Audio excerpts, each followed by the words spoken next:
maganda sa atin. Amen? Alam nyo na ang lahat ng anak ng Diyos ay magaganda at pogi. Kasi walang pangit, no? Yun po ang ating dapat angkinin. Dahil yun ang identity natin. Pag may nagsabi sa inyo, oy, Brad, oy, sis, hindi maganda, hindi ko natatanggapin. Kasi ako ay anak ng Diyos, maganda ako. Okay. So, ang ating pong topic sa umagang ito,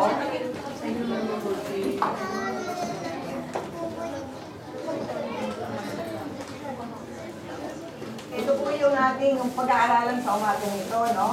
Ang masikap sa tao.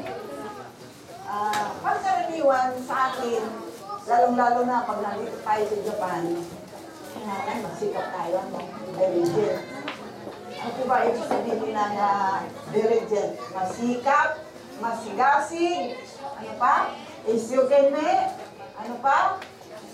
Talagang, kung baga sa ano, ay bawal umabsent sa trabaho. Amen? Eh, Mario nakatutok eh. Ang topic na yan. Kasi siya ay masigasig, masikap sa trabaho, at sabi nga, bawal ang magkasakit. Hallelujah! Yan po yung kaibahan natin dito sa atin sa Japan. Kaya lang, pag nasa Manila tayo, iba po ang kultura ng ating mga Pilipino. Amin po kayo nun? Pag nandun tayo sa Pilipinas pala is nandimuhi. No? Kumayod o hindi, okay lang. Pero dito hindi po pwede. Yun po yung nakita ko dito nung ako man ay pumunta dito ay hindi po pwedeng kapitik-pitik na tinatawag, no? So, pag-aralan natin ngayon ang masikap na ito dahil ito po ay kailangan natin maunawaan at kailangan po natin malaman.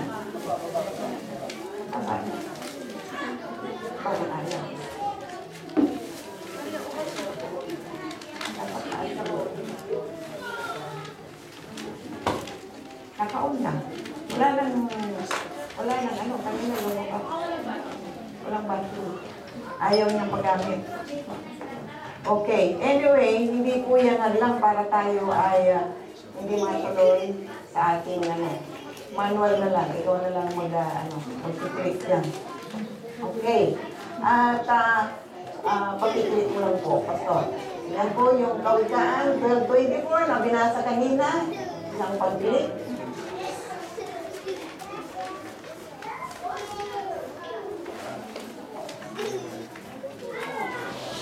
Ang sabi po dito, sa Kawikaan 12:24, balang araw ang masikap ang mamabahala, ngunit ang tamad ay mananatiling alila. May pagbuhay doon? Of course, dito sa Japan, hindi pwede at tatamad-tamad yun. Di ba man? So, kailangan, time is gold, sabi niya. Time is gold. Hindi tayo po pwede na hanggang doon na lang. Kung maaari nga lang ako rin po ay nagtrabaho noon. Ang sabi ng master ko, hindi ka pwedeng umabsent, liban na lang kung hindi ka na makakatinding. Amen? Diba? Yun yung lang nila kasi yun ang kanilang kultura. Diba? Hindi po pwedeng hindi ka magtrabaho at ang trabaho ay dahil si. Kung kasi napakahalaga sa kanila yung ikaw ay palagi nasa trabaho. Iyon po yung tinutukoy ko. Subalit mamaya tayo ay magkakaroon pa po ng isa pang kawikaan. Sabi po ay ang tamad ay nangangarap ngunit hindi natutupad. Ang hangarin ng masikap ay laging nagaganap. Yes. At dito po papasok ang ating pag-aaralan sa umagang ito. Okay? Bago po tayo mag-aral, tayo po ay tumingin lahat, tayo po ay manalangin upang tayo ay bigyan ng spiritual na kalaguan sa ating buhay.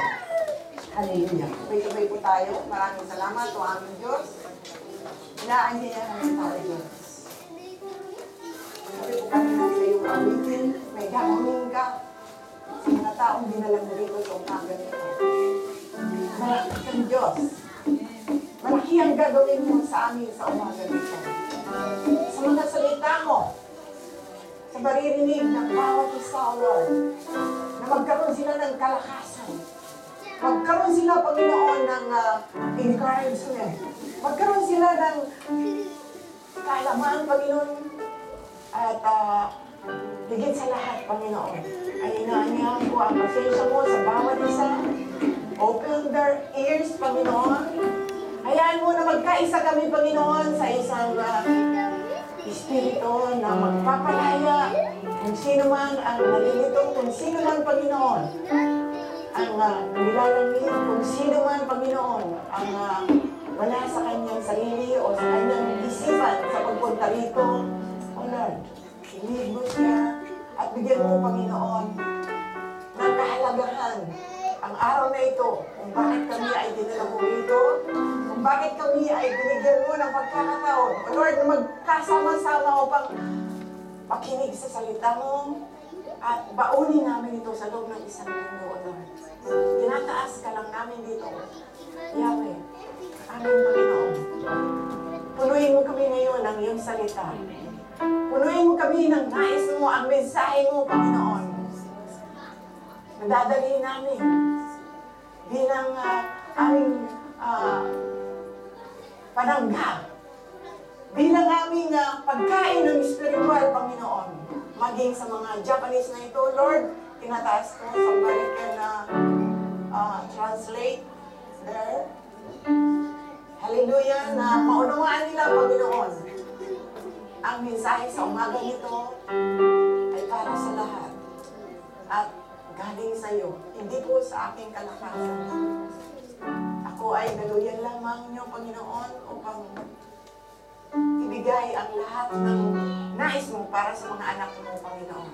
At ako'y natutuwa, O Lord, na kami sa umpisa pa lamang, Panginoon, ay binigyan mo na ng desal, ng kagalakan, Panginoon, upang magpuri. Hallelujah. Pinapasalamatan kita. Hayaan mo, maupo ka lamang sa trono mo, Lord. At hayaan mo na makinig sila sa iyo, Panginoon. Maraming salamat po sa umaga nito at itinataas ko ang bawat mga tinipon mo, mga tupa, Panginoon. Hayaan mo, Panginoon, na maliwanagan nila ang kapangyarihan mo, ang kalakasan mo, Panginoon, sa umaga nito. Sa pangalan lamang ng iyong anak na si Jesus, na siyang kinikilala sa silong ng langit. Ang iyong anak na nagbuhay sa amin ng buhay, nagbigay ng lahat ng biyaya upang kamtin namin hanggang sa panahon nito, O Lord. Ang biyaya mula pa noon, nung likhain mo ang mundo, hanggang sa ngayon, Panginoon. I praise you and I bless you, O Lord, sa mga buhay namin na hiram, Panginoon. Gamitin mo, Panginoon, ang bawat isa. Hayaan mo, O Lord, na magpahinga siya. Magpahinga sila, Panginoon, sa iyo, sa umaga nito, sa iyong salita. Maraming salamat po. Everybody says, Amen. Okay. Ang layunin po ng ating pag-aaralan ngayon ay upang maihayag ang mainit na paglilingkod sa Diyos ng isang mananampalataya. Sino pong mananampalataya dito? Amen! Amen! Alam niyo pala, mananampalataya kayo, ha? Anong ibig sabihin ng mananampalataya? Can I have it? Anong ibig sabihin ng mananampalataya? Naniniwala ng buong puso sa Panginoon. Okay. Ang mahalaga pong term dyan is yung naniniwala sa Diyos. Hallelujah.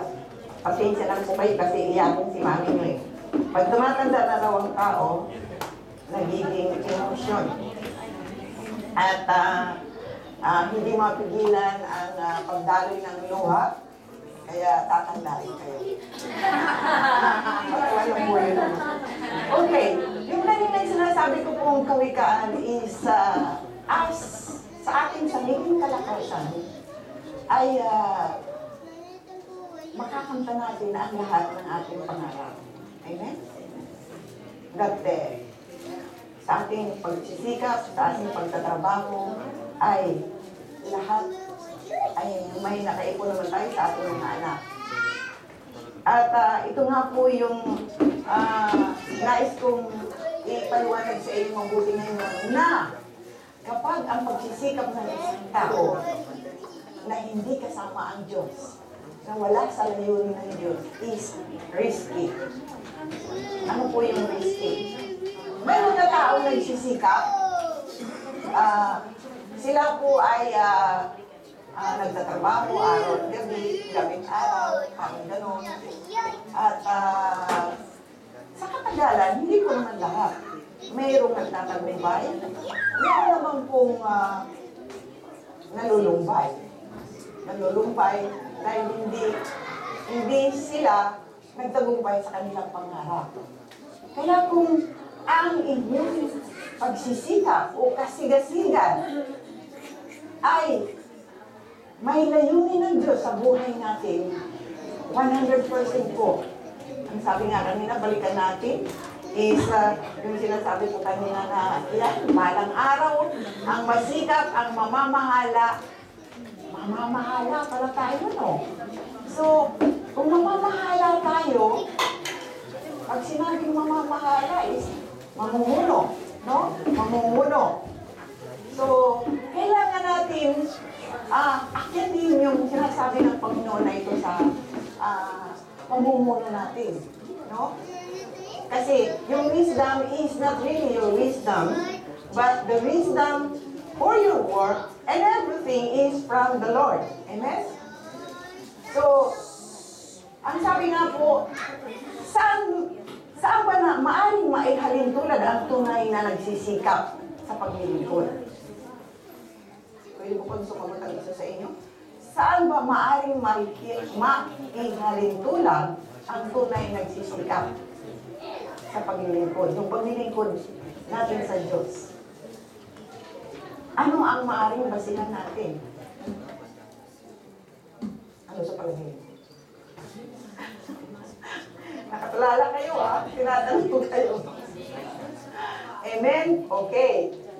Saan nga ba natin maibabase yung paglilingkod na ito na hinihiling ng Diyos para sa ating kawikaan na matamo ang ating pamumuno at pamamahala sa ating pagsisikap? Ayon po sa Biblia, magbigay po tayo ng mga example na tulad nila Abraham. Sino pong may alam kay Abraham? Kay Moises, David, at Jose.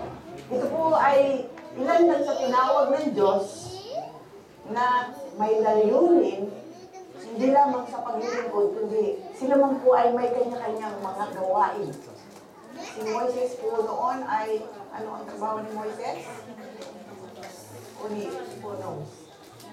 Si Moises, ang kalimitan noon ay nagpa-flock siya ng shepherd, no? Kalimitan noon ang trabaho is gano'n. Si David ay gano'n din.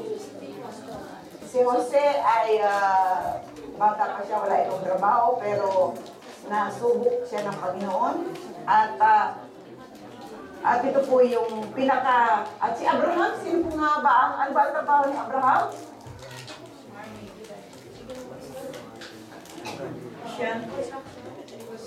Negosyante. Okay, kalimitan po kasi noon is ang talagang main business is shepherding, no? Yung nag-aalaga ng tupa.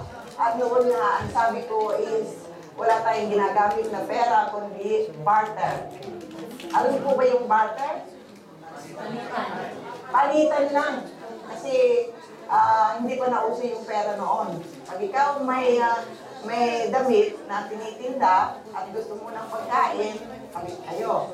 So, ganun po ang mga nangyayari. At ang kalooban po o layunin ito ng Diyos ay yun ang kanilang binabasihan. Ito po yung kasagutan. Doon po binabase ng paglilingkod mo sa Diyos sa layunin na ibinibigay sa atin ng Diyos. Mamaya po, didiinan pa natin yan. Dahil, sabi ko nga kanina, maraming tao na masikap, masipag. Ngunit, hiwalay sa kalooban ng Diyos. Bato-bato po sa langit, ang matamaan ay maraming lang. Okay? Maraming tao nagsisikap ng sariling lakas, ng sariling katalinuhan. Subalit, hindi nila nalalaman na, so far, yung naanoan pong mga tao na sa paghihirap niya, sa pagsisikap niya, araw at gabi nagtatrabaho, gabi at araw nagtatrabaho, what happened is, nagkasakit. Okay? Kasi, ang katawan na ito ay hindi pwedeng abusuhin. At, nalaman ko po ngayon sa edad ko, nang ako ay tumutong ng 50, ang 50 anyos ay marami na yan mga dumadating-dating na mga sakit-sakit, paunti-unti, hanggang 60 na sa ngayon, nandiyo na yung sisyukata, gojukata, at yung mga balakang, mga high blood. Yung po ay nature ng katawang ito. Kung hindi kayo maalaga sa inyong pangangatawan, tsak, uuwi tayo doon. Ngayon, kung walang layunin ang Diyos sa atin, maaaring mapunta lang tayo sa bagay na yun. Amen? Kaya, tayo po ay tinawag ng Diyos. Tayo ba ay tinawag ng Diyos at nakahandang magpatuloy sa layunin niya? Bawat isa po sa atin na rito ay tinawag ng Diyos. Amen? So, kailangan po natin pag-aralan ang mga hakbangin upang mamuno ng may kasigasigan. Okay? Medyo ano po itong natin, ano? Ang sabi po, mamuno ng may kasigasigan sa Kawikaan 12:24. And then, may point tayo dyan na gusto kong ihanda sa inyo na hinahanap ang masikap na tao, hinahanap at pinamumuhay ang katotohanan. Which is, it is the purpose of God. No? At sabi po sa Roma 12:8, at mangaral ang may kaloob ng pangangaral, kung pag-aabuloy ay mag-abuloy ng buong kaya, kung pamumuno ay mamuno ng buong sikap, kung nagkakawagawa, gawin ito ng buong galak. Ito po yung layunin natin sa ating Diyos. Tayo ay binigyan ng mga bagay na dapat nating pamunuan. Amen? Ang isa, kung kayo ay may desire, sabi, dito sa layunin ng Diyos na mangaral, like pastors, teachers, kung pag-aabuloy, just giving tithes, giving offering, ito po yung inaano natin na kailangan ng iglesia, at kasama po yan, kung pamumuno is leadership, yan po yung mga bagay na kailangan natin pamahalaan.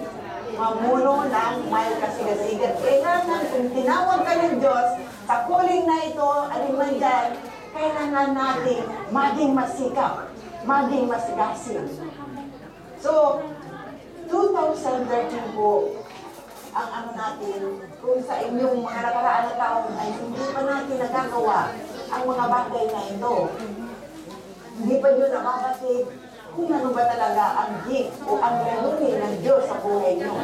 Dapat wala naman kayo sa Panginoon. Amen? So, kung po yung sinasabing, hinahanap at ipinamumuhay ang katotohanan. Ang ipinamumuhay ang layunin, kaya ipinamumuhay nito yung Diyos na ito nga po sa Roma 12:8. Naintindihan niyo po? So, kung tayo ay dinala dito as purpose ng God na mag-abuloy o magtugtog, maging musician o ano man po yung ating maibabahagi sa iglesia, gawin po natin ng may pagsisikap. Tiyaga. Kasi po yun ang hinihiling ng Diyos, yun ang layunin. Hindi po, at ano pa din dito, maaaring ang nasa isipan ninyo is about work. This is also one work in the church. So ang tinututukan po natin dito is yung work sa church na layunin ng kung bakit yung nga po ay narito. Okay, number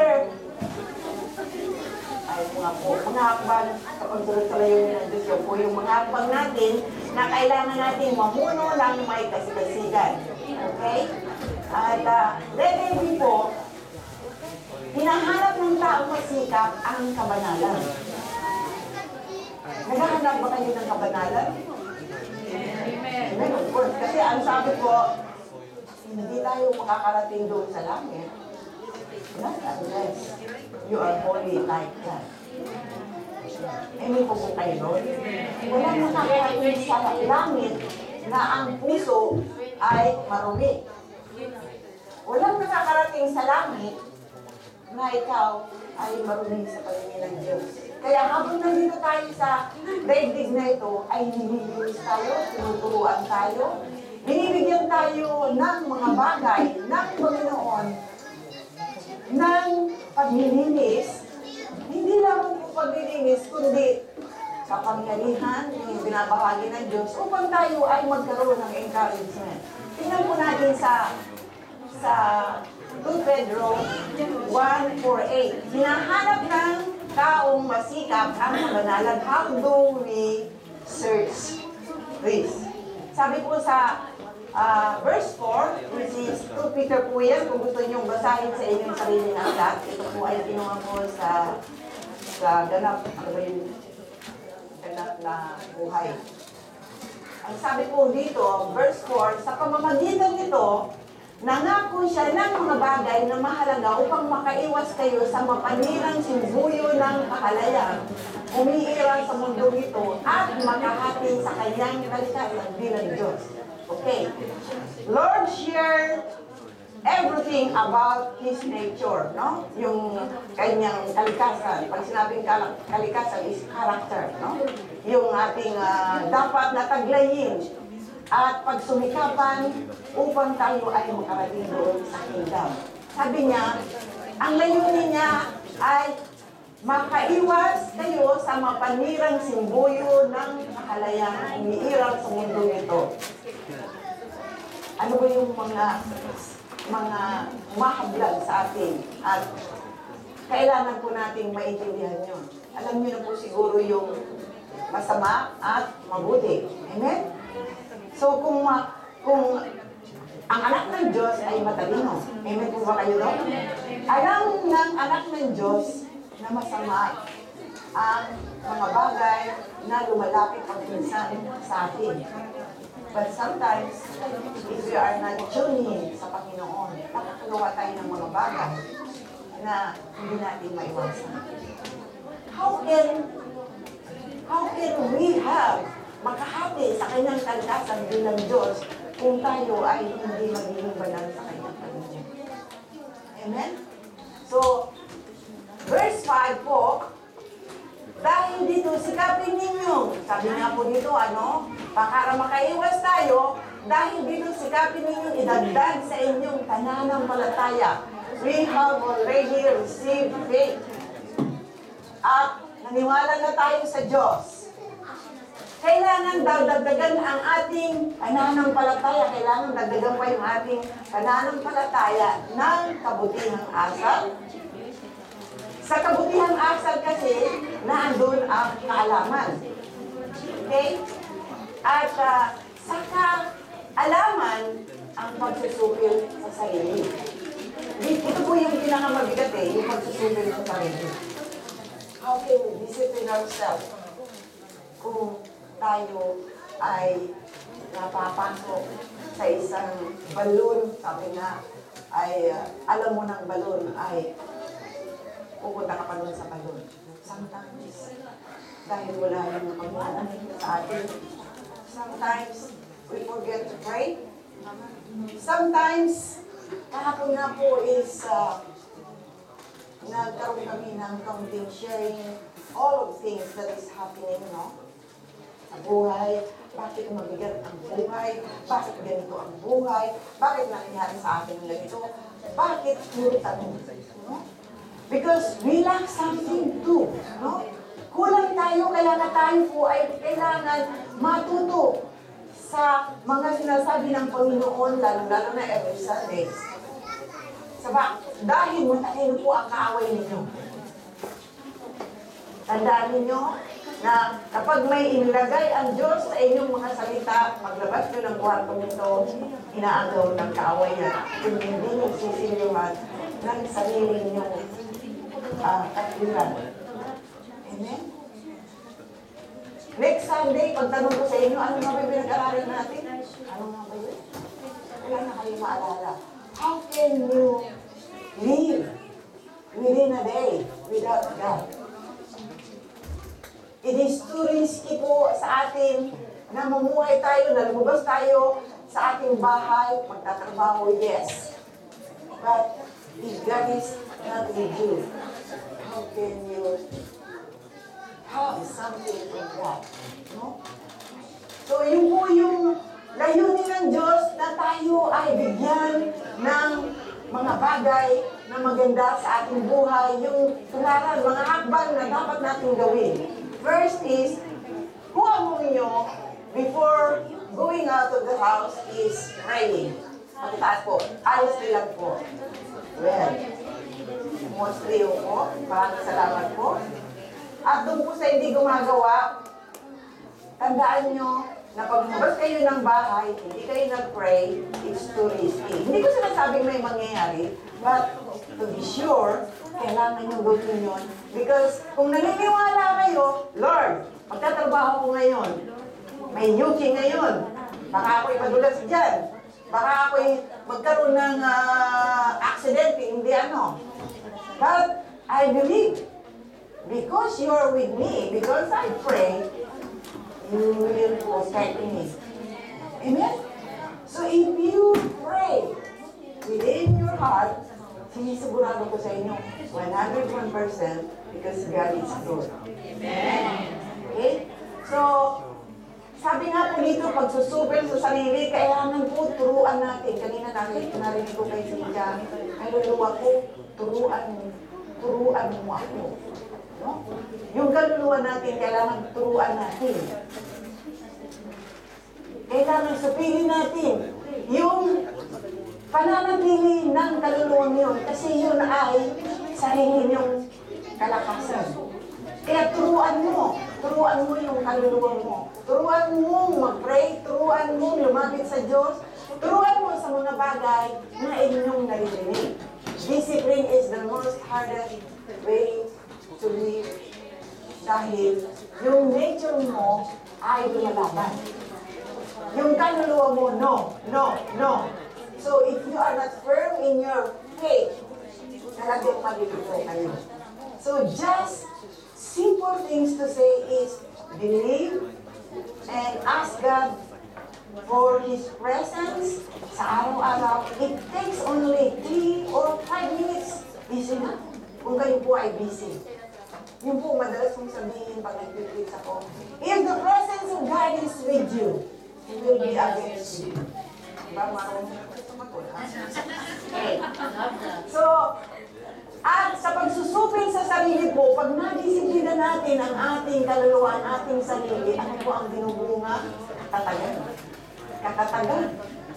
Yes. Hindi po dahil lang sa arating ito, no.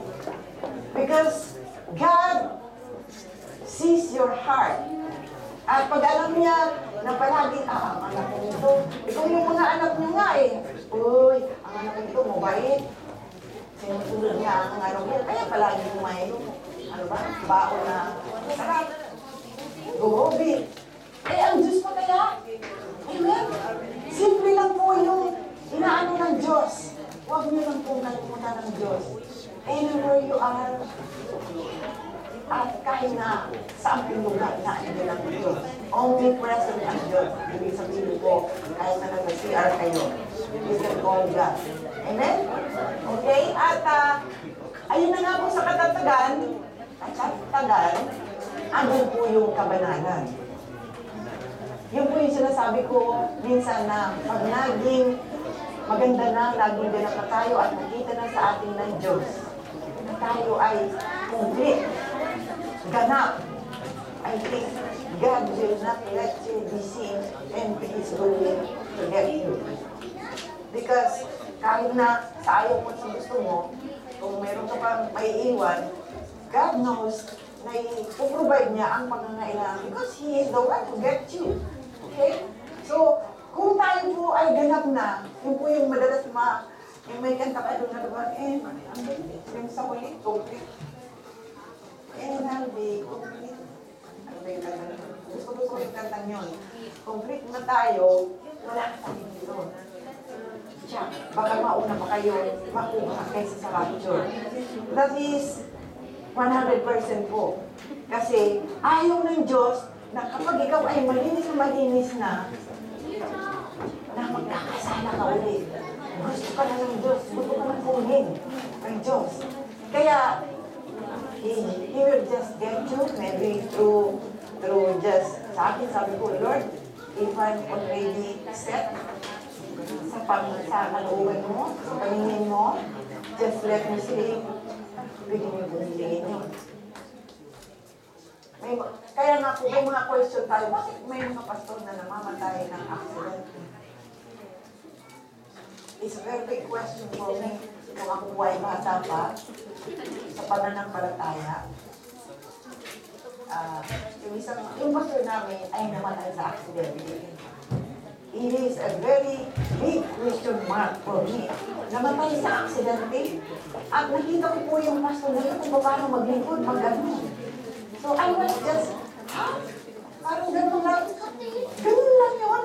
Sabi ko, but now I understand, maybe, because gusto ko po magsalita ng always positive, God allowed that accident because si babae po yung mentora namin, na nagustuhan na niya, kaya inalaw yun. That is mostly positive po sa akin ng ano. Hindi po ako, noon nag-iisip ako, siguro maraming kasalanan mo. Siguro ganun. No? Di ba pag tayo, ganun na, no? Bakit nangyari sa'yo yun? Pastor ko naman yun. Tusok siya ng kahoy dito. Nakasalubong yung bus. Anong bus? Yung truck na may namang mga troso.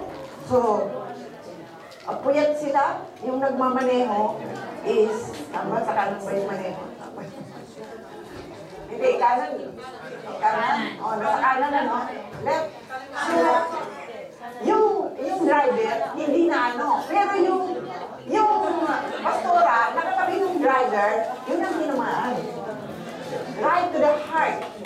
Right to the heart. Isang troso.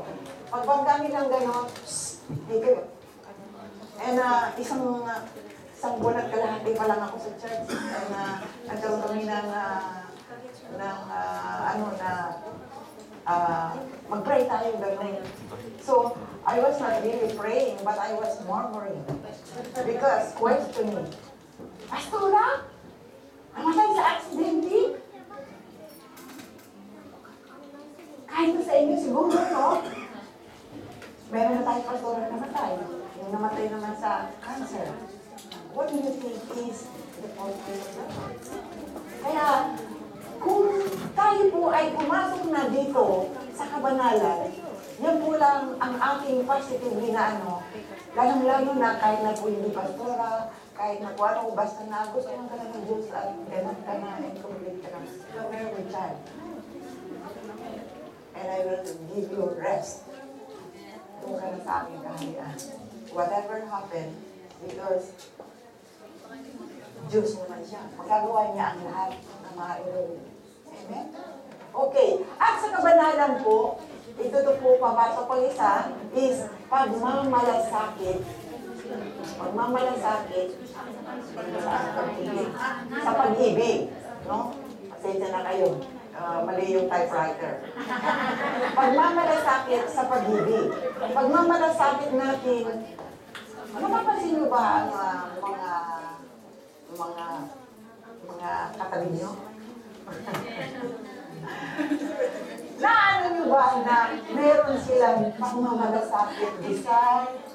Kaya nga sabi ko, a family of God helps together, pray together, eat together, and everything that happens, everybody is, yes, stick together. Kasi, pare-pareho tayo, sabi ko nga kahapon, bakit ang problema natin ganun? Parang isa, no? Parang isa. Sabi ko, siguro kasi sabi ni Lord, birds of the same feather flock together. So, nagkakaanuhan tayo na, ay, ako ganun din sis. Kaya nga, pag humingi ng tulong ng isa, everybody give. No? Kasi, yun po yung sinasabi sa essence ng pag-ibig is everything is included. No? Hindi lang po minamahal mo yung isang tao dahil binibigyan ka ng binibigyan. Amen? So, we give and take. No? We eat together at yun nga po, yun ang gusto ng Diyos. Alam niyo ba na ang isang iglesia ng Diyos ay ang isang family? Kung po madalas kong yan na sabi ko po nung una, I have only one child, one daughter.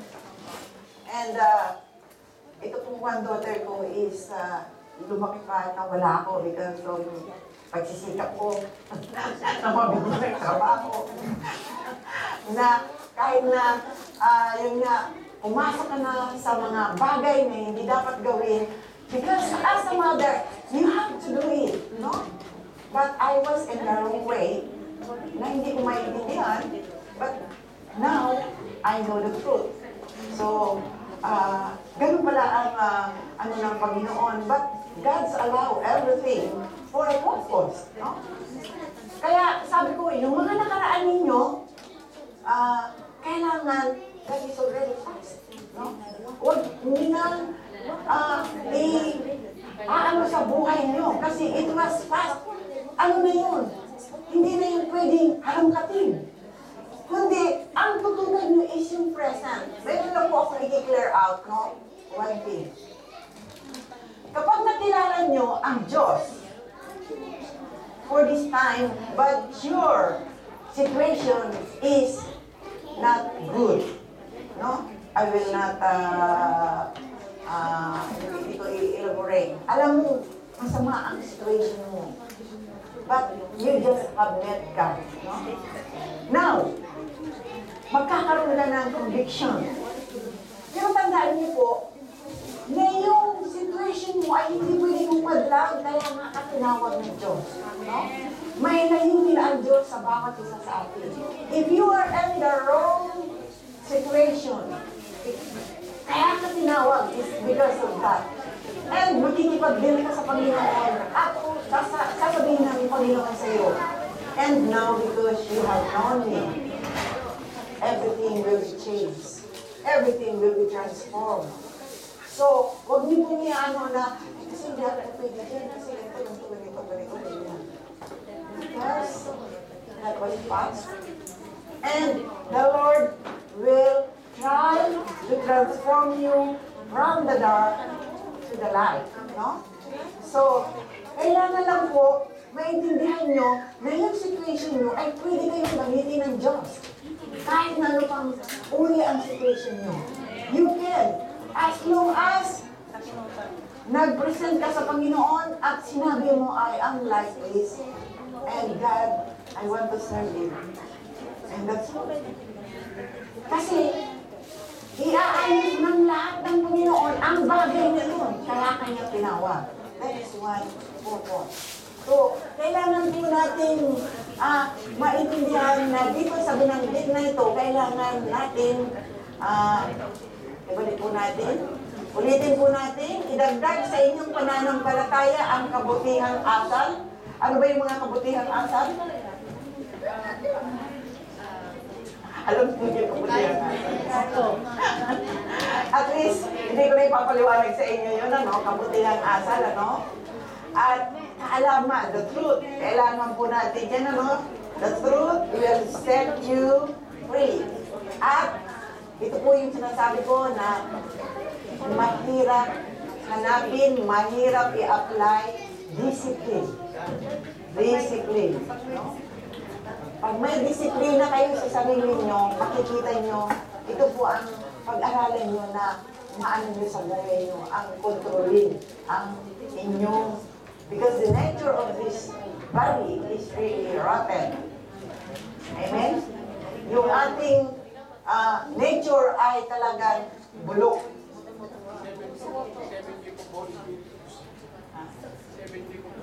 Ayan. Hindi actually. Ito yung may kahawig. Pero hindi yan po ito the Holy Spirit, no? May kahawig siya. Pero hindi po ito ano. Pero this is one character, katangian ng isang mananampalataya, no? Na kailangan natin pagsumikapan, ano po? Pagsumikapan, pagtiyagaan, at gawin. Hindi lang po yung isip, kundi gawin. Yun po ang kailangan natin. And number 8, ang mga katangiang iyan ang kailangan, sabi nga po, ninyong taglayin at pagyamanin upang ang inyong pagkakilala sa Panginoong Jesucristo ay huwag mawala ng kabuluhan at kapakinabangan. Yes. If you consider yourself a Christian, no? Ang katangian na ito, mahirap pa bang sundin itong mga binabanggit dito? Mahirap ba po?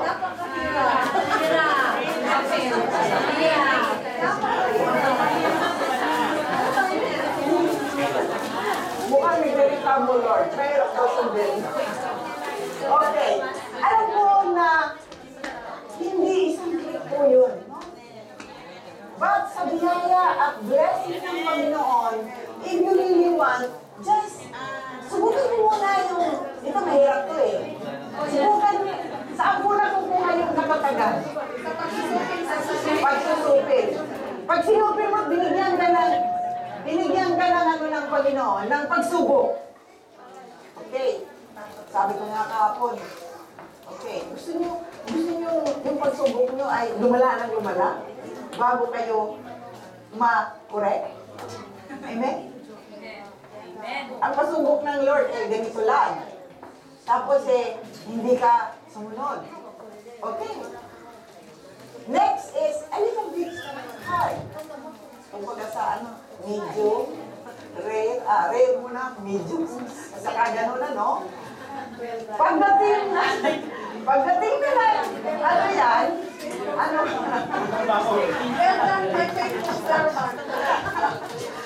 Ganyan po ang kasi habang sinusubo kayo, ito po ang bunga.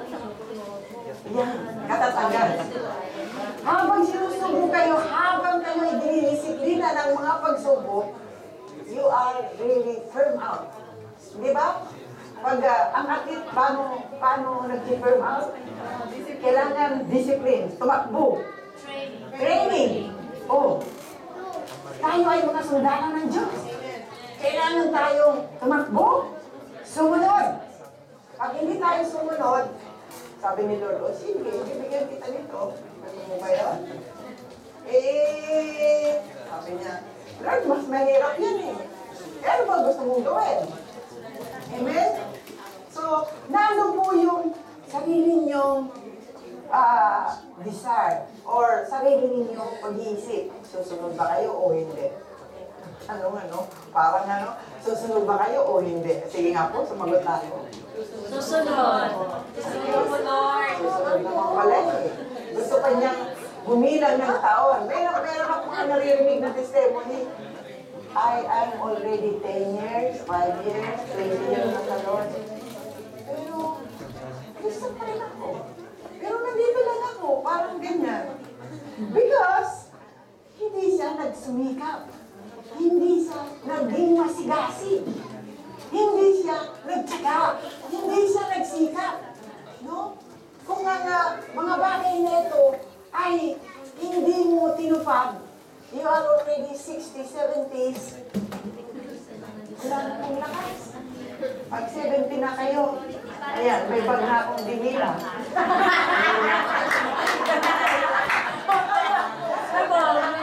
That is the truth.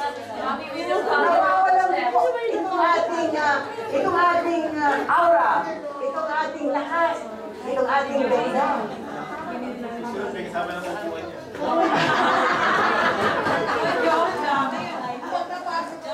Sabi nga sa akin, itong kasama ko nung bumili, ay mami, mas maganda yung may upuan. Ay, upuan. Sobrang ka na, oo nga, maganda. Gawin mo, gawin na ako.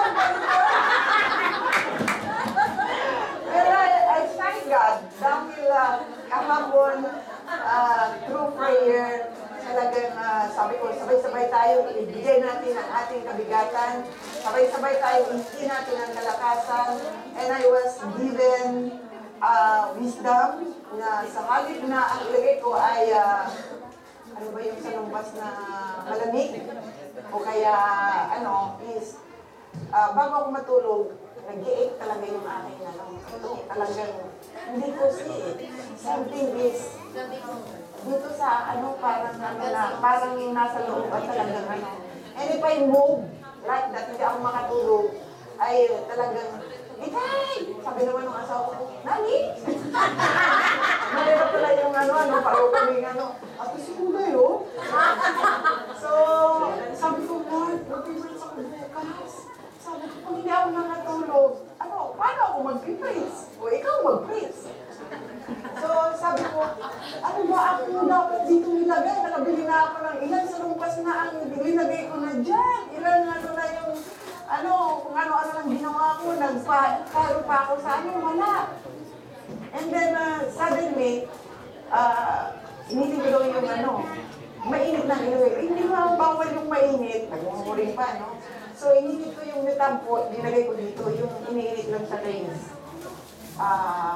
Siguro mga 3 hours. 3 hours. Maya-maya, nawala. Ulit-ulit. 3 hours ulit. Nakatulog na ako. And praise God. I did. Mamaya ulitin ko kung ulit yun. So, huwag po natin kalimutan, ang mga katangiang itong binabanggit ko sa inyo ay napakahalaga sa isang Kristiyano. At ito po yung layunin ng Diyos para kayo ay maging masikap sa ministry ng Panginoon. Amen? Kailangan po natin taglayin ang mga ito kasi hindi tayo makakakilos kung hindi natin taglay ang mga katangian ito sa loob ng iglesia. Amen? Okay.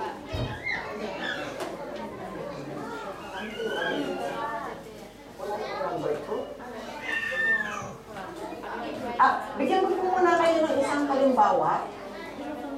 Pero hindi ko nakuhaan ng inyong, sino po ba ang hindi may kilala kay Joseph? Pakitaas na yung kamay. Yung hindi pa nakakakilala kay Joseph. Joseph po yun. Ako po yun. Ganyan na po talaga ang matanda. Yun po ang palaging nasa isip. Okay. Sino po ang hindi pa nakakakilala kay Joseph?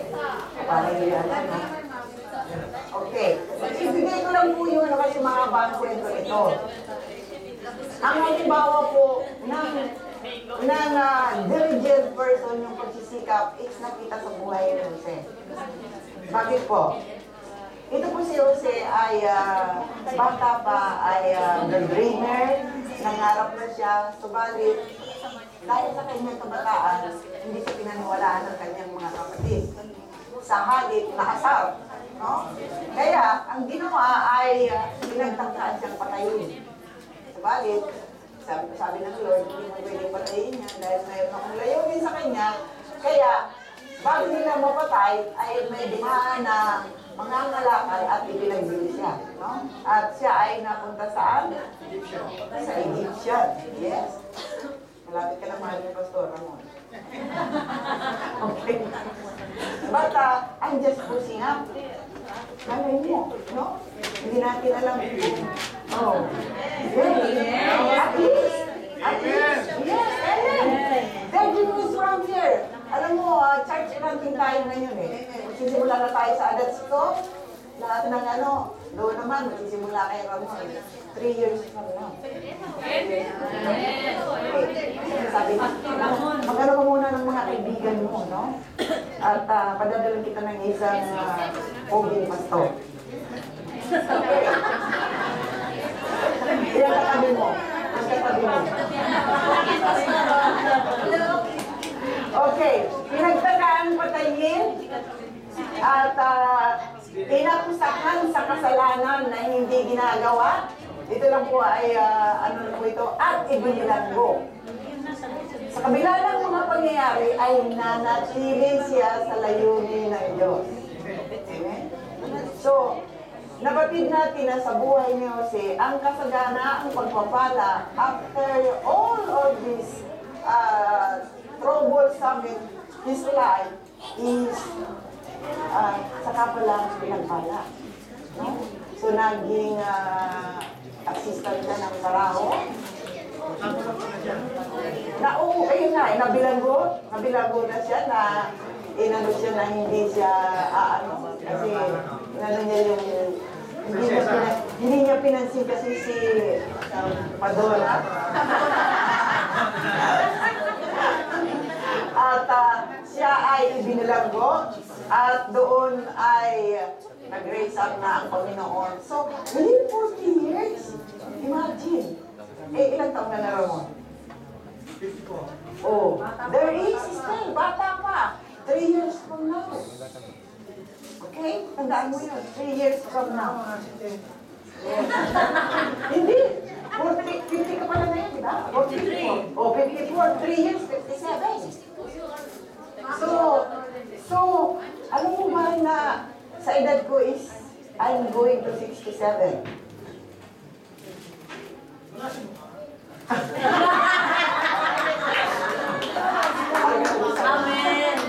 Ay, hindi. Ayan ang hindi ko, yung strength, yung sinasabi kong strength, if not for the Lord, I will not be here. Amen. I don't have this strength. So, bakit hindi ko inaano yung sarili ko, kundi nagtataka ako kung bakit pa ako narito. But if it's God's will, how can I refuse? No? So, wala ko sa edad, pero I feel it. I feel the weaknesses na sa pangangatawan, really, pag nag-age ka ng 50 going up, your strength will be decreased. So, kayong may mga bata, pag kayo ay nagkaroon ng relationship sa Panginoon, makikita niyo yung buhay niyo is very different from your dating sarili. It's not too late for Ramon, no? For Mark. So, mahalaga po ang layunin ng Diyos sa ating pagsisikap. Amen? Okay, number 2 po is, walang nakalagay na number 2 dyan, is, ito po yung sinasabi ko na gumawa ng may kasiga-siga, hindi ko po yata na-type. At ang ano dyan po is Kawikaan 13:4, na yung dati natin na, ito po yung dating, ito po yung second na itatapit natin, Kawikaan 13:4, ang tamad, o sige, pagkabasa nga po. Ang tamad ay nangaharap, hindi natutupad. Ang masikap ay laging nagagawa. Amen? Pag hindi masikap, tamad. Ganun ba yun? Okay? Kaya kailangan po natin maging masikap para tayo po ay magkaroon ng layunin ng Panginoon. Number 2 po is dyan is gumawa ng may kasigasigan dahil na ang tamad ay hindi maaaring pagdating ng panahon o sa tamad ka kasi, sabihin na natin, hindi ka gumawa, so wala kang aanihin. Amen? Pero ang sabi nga po dyan, ang hangarin ng masikap ay laging nagaganap. Palagi pong nagtatagumpay ang hangarin because God is with you. Amen? God is with you. Sabi nga po sa Hebrew 13:4. Sabi po sa 11, 6:11, so verse 11 is po. Okay? At ang pinakananais ko sa inyo ay patuloy magsumikap hanggang wakas upang kamtan ninyo ang inyong inaasahan. Pag kayo ay nanatili, nagsikap, nagtyaga, anong sinasabi? Kakamtan ninyo ang inyong inaasahan. At sabi po sa 12, kaya huwag kayong maging tamad. May tamad ba dito? Wala naman, di ba? Ang alam ko si Juan tamad lang ang tamad eh. Kaya huwag kayong maging tamad, tularan ninyo ang mga taong nagtitiis at nananalig sa Diyos at sa gayoy tumanggap ng mga ipinangako niya. Okay? Ito pong letter A, B, and C is a pattern dito po sa verse na ito na gusto ko pong hindi ko na po nilagyan na ng verse para may ikukwento po ako dyan. Dapat malaman ng isang taong masikap ang mga dapat gawin sa layunin ng Diyos. Dapat malaman natin kung ano ang dapat natin gawin. Amen? So, dapat magkaroon ng pangangailangan ng sikap at tiyaga. Involvement. Kailangan ma-involve tayo sa mga gawain dito sa ating iglesia. Okay? And number 3, dapat ipamuhay niya ang kanyang mga sinasalita. So there are 3 na kailangan natin gawin dyan.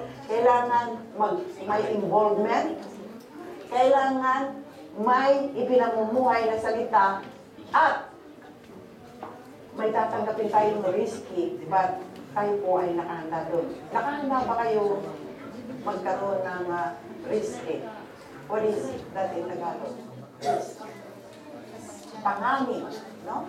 Maari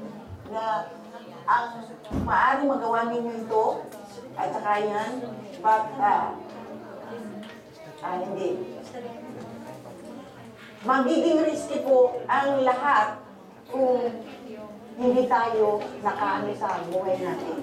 May risky po yung pag-i-involve natin, may risky po yung pagtsatsaga natin, but are you ready? Sabi ng Panginoon. Amen. Oh, amen niya na si Ramon. Malapit na yan. 3 years na lang. Yan ang gusto ni... Ay, ito pala. Pakipasensya na kayo kasi ngayon lang ako nakagamit na ng ano. Ito pala yung sinasabi ko. Sabi, ba't mo number 2? Ito pala, gumagawa ng may kasikapan, kasigasigan. Kailangan tayong gumawa ng may kasikapan, kasigasigan. Uulitin ko ulit. A diligent person is masigasig, masikap. At ito nga po, ang purpose niyan ay para kampi natin ang reward natin. Amen? But before that, kailangan may gawin tayo, dapat malaman na isang taong masikap ang mga dapat gawin sa layunin ng Diyos. We have to know the purpose and the work kahit na ito ay mapanganib. Hindi really mapanganib, risky, kaya lang, pagdating nyo sa pagsubok, doon kayo nagkakaroon ng risky nila. Kasi ang pagsubok po sa bawat mananampalataya ay palaging natin. Amen? Yeah. Christians have to struggle. Challenge. Kailangan natin yan. Kasi pag nagtagumpay kayo sa isang pagsubok, ano nangyayari? Yay! Sabi niya, I've done it, Lord. Yapan mo pa, Lord, nagawa ko yan, ha? Lord, pastor na ako ngayon. Ayan, pastor Albert na. Okay? Nung bago-bago lang po ako, sa akin lang po yun, hindi ko sinasabi sa iba. I am doing something na, I am praying something na, pagdating na, nakita ko yung result, yay! Parang inaano ko na nakapag-serve ako sa Panginoon. Nabigyan niya ako ng idea at nagawa ko, ang nakita ko yung result. So, parang, yun siguro yung, hindi yata yung vision ko sa money, Joe po ang inaano ko. Pero ito yung Joe po yata, yun eh. Yung lahat ng may vision ako, sa sarili ko lamang po yun. Pero hindi ko po inalis yun. Kasi, think big. No? Sabi nga, malaki ang Diyos. Think big. tumatawa sila. But I don't know.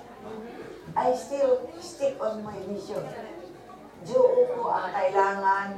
When it will be given is, I still don't know. Hindi ko inaano na sa panahon ko, sa panahon ni Pastora, but darating na ang GCOB ay magkakaroon ng malaking Hindi ko sinasabing sa panahon ni Numan, kundi I am visioning that JCOB will have a big building. Yun po yung aming ano, kasi nga Joko eh. Alam mo ba yung Joko? Yung Joko nga lang, hindi ko alam eh.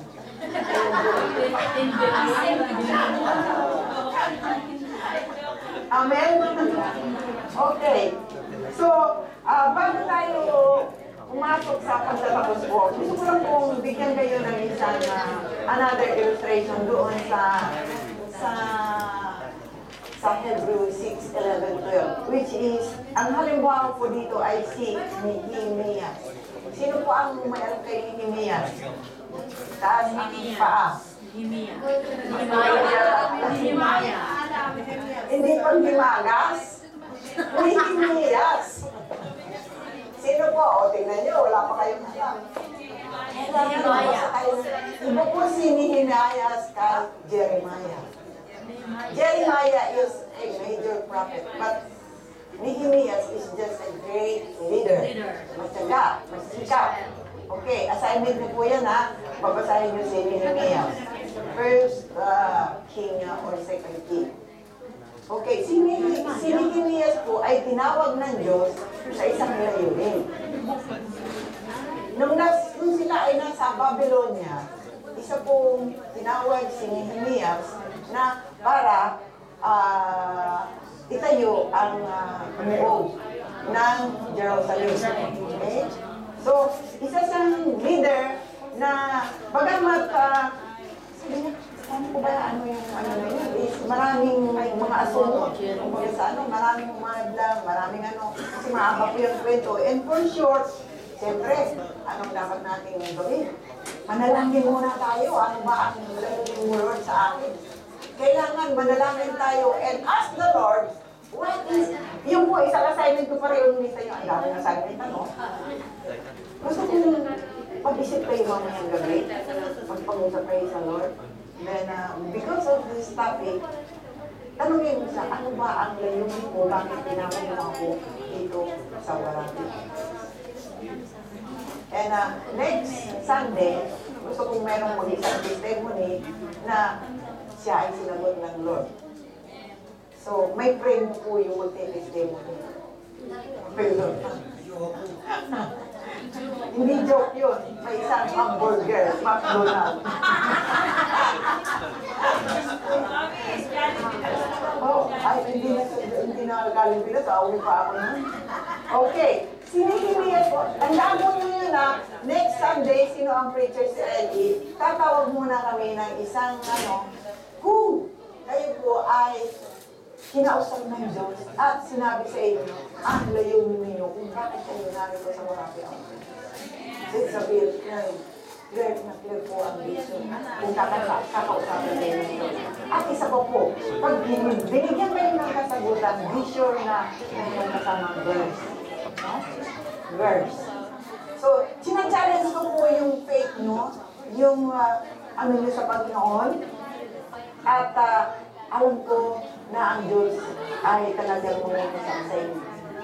Pagkatapos nito, mamayang gabi, o kung kailan kayo gustong mag-fellowship sa Panginoon, set your heart, then ask the Lord, Lord, ano ba ang layunin mo sa akin kung bakit mo ako pinupunta dito sa Warati Country? And if you receive an answer, you should receive also a verse, word, na confirmation doon sa iyong katanungan. Okay, tuloy po natin si Nehemias. Ito po ay, sa kanyang paggawa, ay inano niya na maraming akadlan dahil sa mga pa po itong kwentong ito, may mga kumadlan sa kanya, yung gobernador, at yung mga iba pang mga tao na nakapaligid sa kanya. So, maraming taong sumalungat kasama ang mga paninirang puri sa kanya at marami pang ibang kakailangan.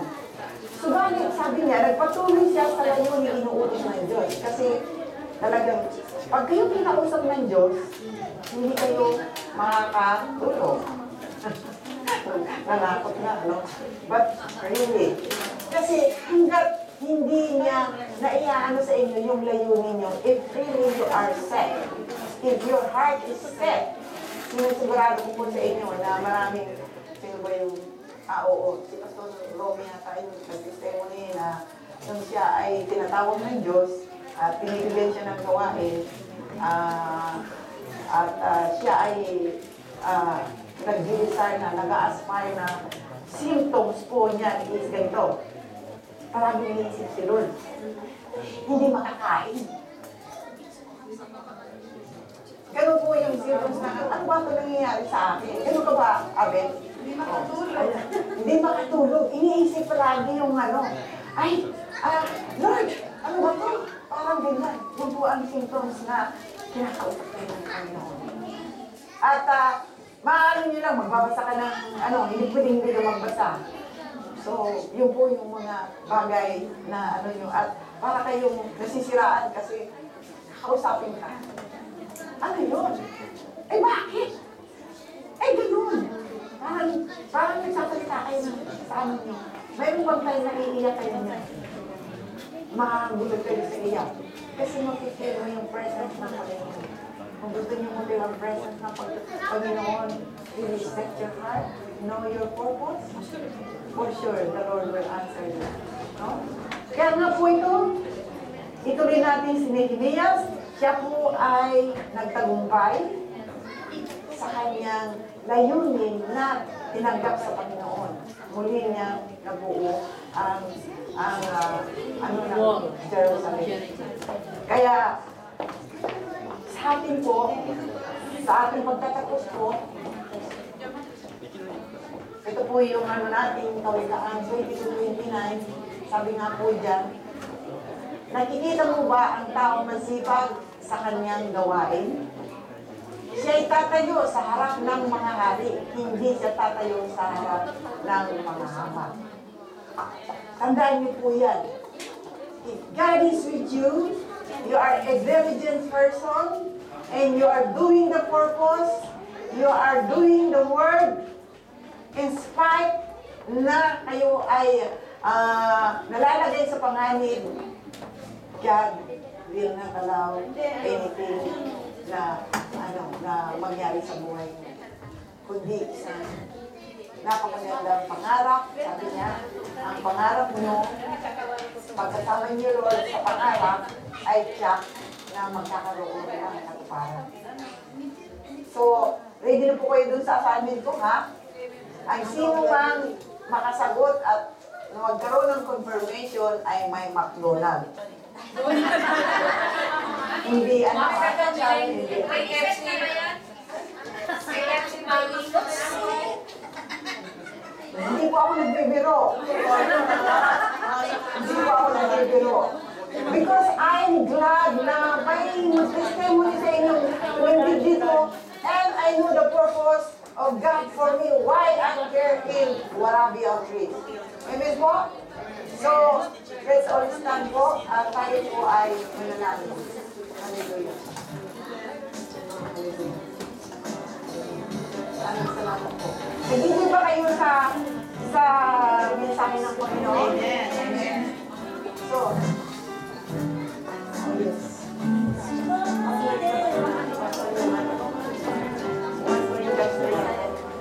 Mag-pray muna tayo ng at ihanda po natin, may communion po tayo ngayon. Sabay sa atin.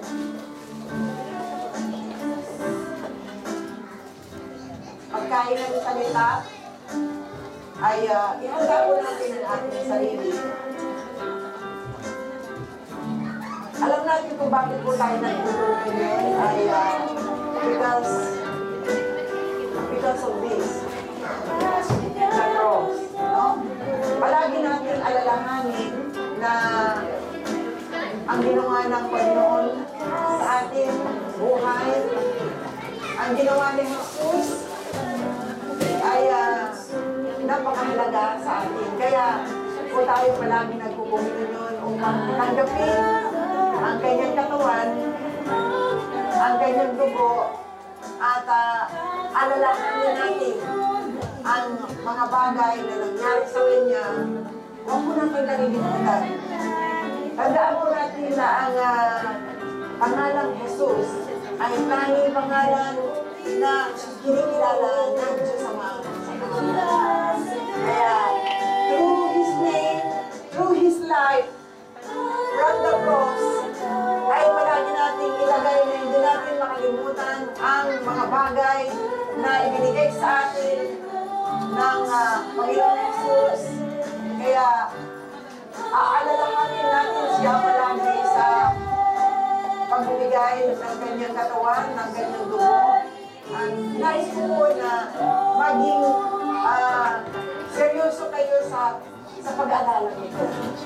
Kung maaari, nakikita niyo po ang cross ay ma-imagine niyo na kung paano siya nahirapan, kung paano siya dumanak ng dugo, kung paano siya naghirap ng panahon yun. Kailangan po natin bayubayin ang kanyang mga kahirapan. Hallelujah. Hallelujah. O Lord. Hallelujah. Ito po rin na natin sa umaga na alam ko, Lord, na ang aming sarili ay nakahanda, Panginoon, upang ikaw ay aming alalahanin sa mga sandali nito. Hayaan mo, Panginoon, na sa aming pagtanggap ng tinapay na simbolo ng iyong katawan at ng Diyos ay maging kalinisan ng aming kaluluwa. Magkaroon kami ng kalakasan. Maging ang aming pananampalataya, Panginoon, ay maging maisod ang aming relasyon sa iyo, Diyos. Hayaan mo, Panginoon, na sa aming pagtanggap ng mga bagay na ito ay makahanap kami ng lahat mula sa iyo, Panginoon. At aming nang tinataan sa aming buhay. Naalala ka namin sa umaga ito. Itaas natin ang ating tinapay na simbolo ng kanyang katawan. Sapagkat tinanggap mo sa Panginoon ang ibinibigay ko naman sa inyo na ang Panginoon Jesus ng gabing siya ay pagkanulo ay lumumpot ng tinapay.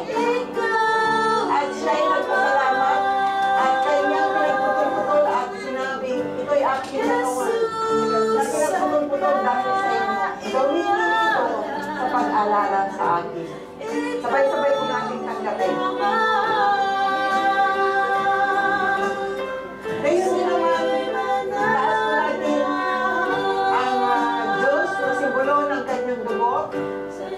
Ngayon din naman, nawakan ang sarong pagkatapos ng mga hapon. Ang sinasabi, ang sarong ito ay siyang bagong tipan sa ating dugo. Gawin ninyo ito sa tuwing kayo'y magsisinom sa pag-aalala sa akin. Agapan po natin ang kanyang dugo. Manalangin po tayo. Maraming salamat po. Nais ko nilagay sa inyong isipan na sa pagtanggap nyo ng katawan ng Panginoon ay magbigay ng kalakasan doon po sa may mga sakit. In Jesus' name. In Jesus' name. Lord, kala sila ng kagalingan tulad ng kagalingan po, Panginoon. Makaranas sila, Panginoon, ng kalakasan sa paglilinis mo sa aming kasalanan through this, your blood na binigay mo sa amin sa cross. Ang mga nalulumbay, kapayapaan, o Lord, ang mga nanghihina, kalakasan.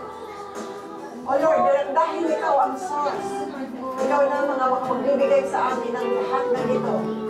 At kami ay nagtitiwala sa iyo sa umaga nito na maging sa aming pagtulog mamayang gabi ay kausapin mo, Panginoon.